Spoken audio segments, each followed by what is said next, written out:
सत्ता का दुरुपयोग करके भूमि को हड़पने का कार्य कर्नाटक में कांग्रेस में सर्वोच्च स्तर पर हो रहा था।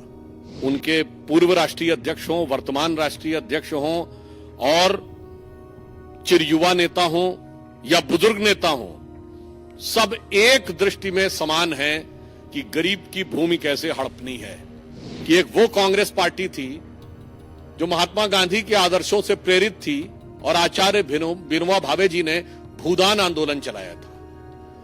आज राहुल गांधी जी और सोनिया गांधी जी के विचारों से प्रेरित एक कांग्रेस पार्टी है जो भू हड़प आंदोलन चला रही है। कि यदि आज कांग्रेस पार्टी के नेता सिद्धारमैया जी हों या खड़गे जी हों, वो जमीन वापस कर रहे हैं तो कोई जमीर नहीं जागा है जो जमीन वापस कर रहे हैं।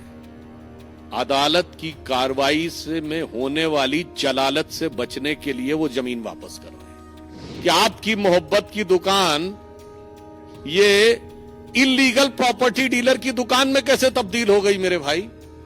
मित्रों, भ्रष्टाचार जिसकी सहज और स्वाभाविक प्रवृत्ति है, उस कांग्रेस पार्टी के अध्यक्ष पद से अब वो जमीन खिसकती नजर आ रही है। कांग्रेस अध्यक्ष श्री मल्लिकार्जुन खड़गे जी ने गंभीर रूप से उनके ट्रस्ट और उनके परिवार के द्वारा संचालित ट्रस्ट पर आक्षेप लगने के बाद आवंटित भूमि को लौटाने का जो निर्णय लिया है, ये इससे पूर्व कर्नाटक के मुख्यमंत्री श्री सिद्धारमैया जी ने यही किया था। यह स्पष्ट रूप से यह प्रमाणित करता है और यह एक प्रकार से स्वीकारोक्ति है कि सत्ता का दुरुपयोग करके भूमि को हड़पने का कार्य कर्नाटक में कांग्रेस में सर्वोच्च स्तर पर हो रहा था।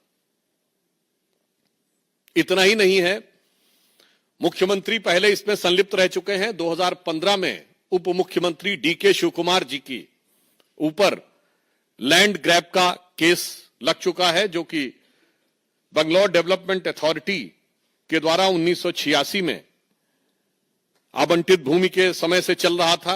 उसके आधार पर था मूडा स्कैम, जो मैसूर अर्बन डेवलपमेंट अथॉरिटी का स्कैम, जिसमें चीफ मिनिस्टर साहब उनके इन्वॉल्व थे। फिर Karnataka industrial ADB land grab, जिसमें कि खड़गे जी की फैमिली के लोग इन्वॉल्व थे।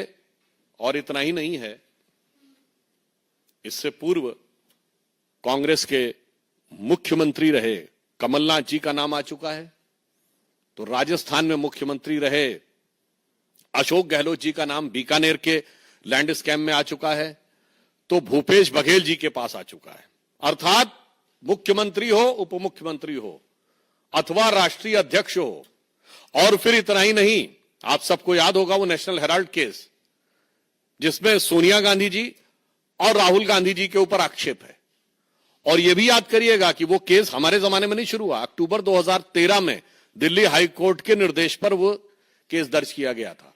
इससे बहुत साफ हो जाता है कि कांग्रेस में सारा शीर्ष नेतृत्व, किसी भी राज्य का मुख्यमंत्री हो, कोई भी उप मुख्यमंत्री हो, उनके पूर्व राष्ट्रीय अध्यक्ष हों, वर्तमान राष्ट्रीय अध्यक्ष हों और चिरयुवा नेता हों या बुजुर्ग नेता हों, सब एक दृष्टि में समान हैं कि गरीब की भूमि कैसे हड़पनी है।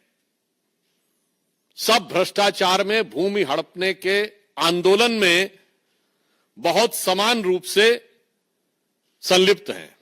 कभी कभी मुझे लगता है कि एक वो कांग्रेस पार्टी थी जो महात्मा गांधी के आदर्शों से प्रेरित थी और आचार्य विनोबा भावे जी ने भूदान आंदोलन चलाया था। आज राहुल गांधी जी और सोनिया गांधी जी के विचारों से प्रेरित एक कांग्रेस पार्टी है जो भू हड़प आंदोलन चला रही है। तो यह कांग्रेस का नैतिक पतन है, भूदान से लेके भू हड़प तक।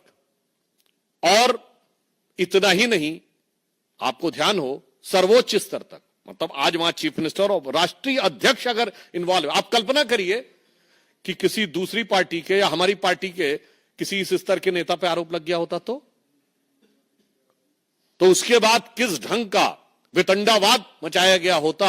और आज जिस प्रकार की चुप्पी कांग्रेस पार्टी ने और इंडी गठबंधन के सारे दलों ने साध रखी है, उसके ऊपर हमारा उनसे सीधा सवाल है। और यह साफ दर्शाता है कि जनता की गाढ़ी कमाई से बनी हुई सरकारी संपत्तियों को हड़पने में ये सब एक दूसरे से मिले हुए हैं और सब एक दूसरे को मौन समर्थन दे रहे हैं।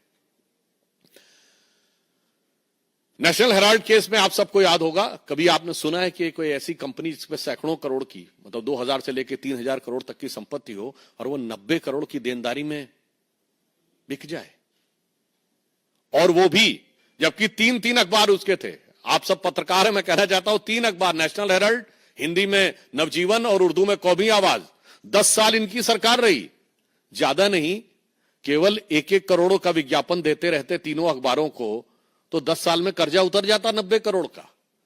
राजीव गांधी फाउंडेशन को 150 करोड़ मिल सकते थे, मगर इनके अनुसार स्वतंत्रता आंदोलन का संचालन करने वाले नेशनल हेराल्ड की सोसाइटी को सरकारी विज्ञापन और सरकारी अनुदान नहीं मिल सकता था, वो 90 करोड़ में बिकना था। तो जो प्रवृत्ति राहुल जी और सोनिया जी में दिख रही थी, वही मल्लिकार्जुन खड़गे जी में दिख रही है, वही सिद्धारमैया जी में दिख रही है, वही डीके शिव कुमार जी में दिख रही है।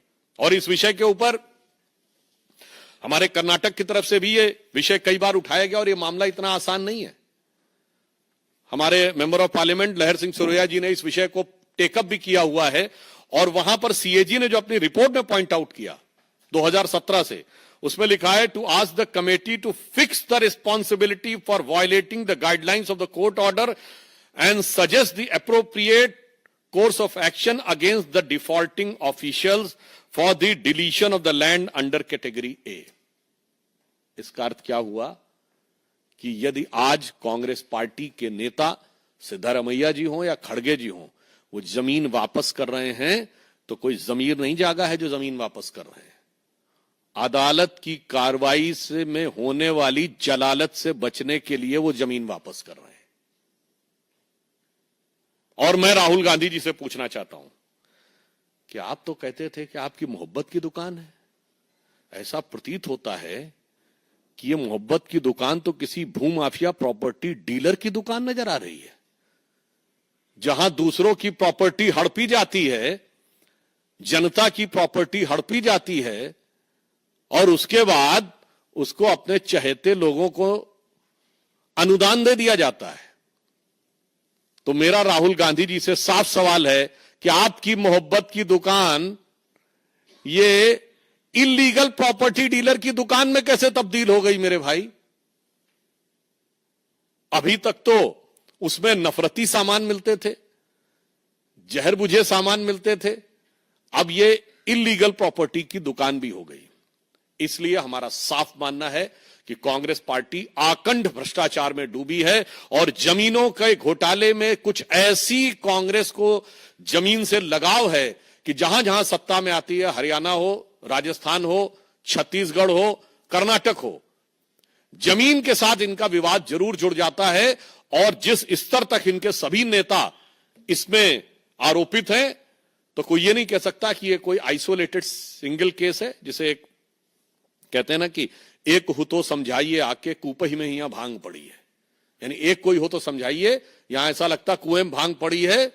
या ये 99 के नशे में बहुत मदहोशी थी ना कांग्रेस की, तो ऐसा लगता है कि जमीन को देखकर तो उनको ऐसा लगता है कि जिसको देखो वही आज मदहोश है, आज तो मैं दीवाना गजब ढा गया।